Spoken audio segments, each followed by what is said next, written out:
পশ্চিমবঙ্গত মুখ্যমন্ত্রী ডক্টর হিমন্ত বিশ্ব শর্মার মিথ্যাচার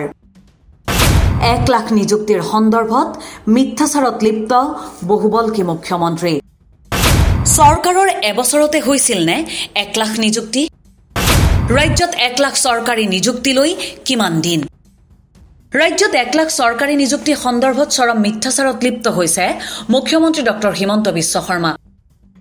বিজেপিৰ তারকা প্রচারক হিসাবে পশ্চিমবঙ্গত নির্বাচনী প্রচার চলাই থকা মুখ্যমন্ত্রী ডক্টর হিমন্ত বিশ্ব শর্মাই অসমত 1 লাখ নিযুক্তি দিয়া হল বুলি মিছাকৈয়ে ৰাজহুৱাকৈ মন্তব্য কৰে তাকো সৰকাৰ গঠনৰ এবছৰতে 1 লাখ নিযুক্তি দিয়া বুলিও তেওঁ গোকাত মিছা কথা কয় মঙ্গলবাৰে পশ্চিমবঙ্গৰ মথুৰাপুৰ লোকসভা সমষ্টিত এখন নিৰ্বাচনী প্ৰচাৰ সভাত অসমৰ মুখ্যমন্ত্ৰী ডক্টৰ হিমন্ত বিশ্ব শৰ্মাৰ মন্তব্য মই প্ৰথম বছৰতে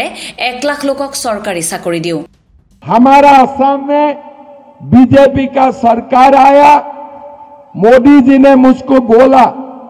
कि पहला साल में ही तुमको 1 लाख नौकरी देना है और 5 साल में तुमको 2 लाख नौकरी देना है। पहले मैं सोचा था कि मैं सकूंगा कि नहीं सकूंगा, लेकिन आप लोगों का आशीर्वाद में मैं पहला साल में ही 1 लाख लोगों को सरकारी नौकरी देने का मैंने काम किया। নিজ ৰাজ্যৰ নিযুক্তিৰ প্ৰশস্তি গাই মুখ্যমন্ত্ৰী ডক্টৰ হিমন্ত বিশ্ব শৰ্মাই মমতা বেনাৰ্জী চৰকাৰে 23,000 শিক্ষক নিযুক্তি দিয়া বুলিও কটাক্ষ কৰে কিন্তু এই নিযুক্তিৰ নামত শিক্ষামন্ত্ৰীৰ ঘৰত কোটি কোটি টকাৰ বান্দিল ওলোৱা বুলিও তেওঁ অভিযোগ উত্থাপন কৰে आज पश्चिम बंगाल में ममता दी खाली 23,000 शिक्षक को नौकरी देते हैं और करोड़ करोड़ रुपया का बंडल पार्थ चटर्जी का गर्लफ्रेंड का घर से बरामद होता है। आप लोग सोचिए,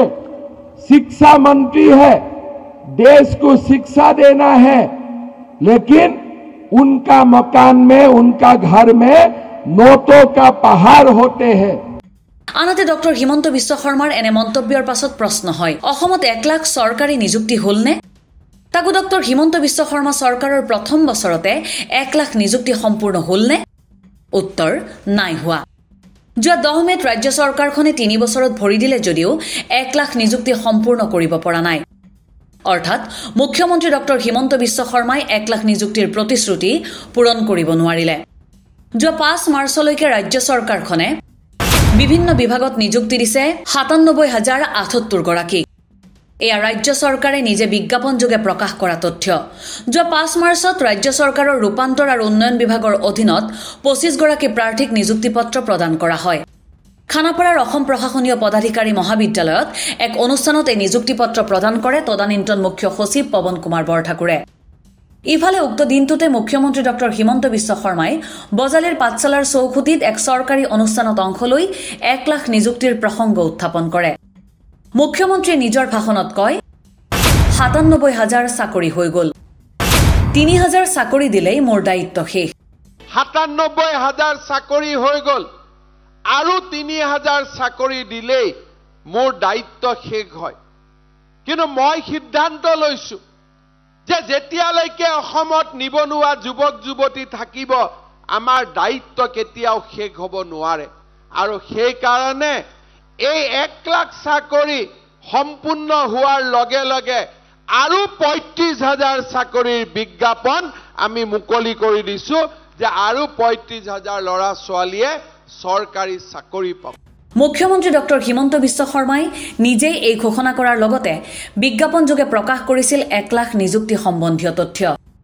তাৰ পাছতো মুখ্যমন্ত্ৰীয়ে পশ্চিমবংগত নিৰ্বাচনী প্ৰচাৰ সভাত 1 লাখ নিযুক্তি দিয়া বুলি মিথ্যাচাৰত লিপ্ত হোৱাটোৱে কি হুচাই 3 বছৰতো 1 লাখ নিযুক্তি সম্পূৰ্ণ কৰিব নোৱাৰা চৰকাৰখনে এবছৰতে 1 লাখ নিযুক্তি সম্পূৰ্ণ কৰা হৈছে বুলি মুখ্যমন্ত্ৰী ডক্টৰ হিমন্ত বিশ্ব শৰ্মাই কৰা এই মন্তব্যই যেন তেওঁৰ প্ৰতিশ্ৰুতিকে কৰিছে চৰম উপহাস News Desk Report, The Cross Current.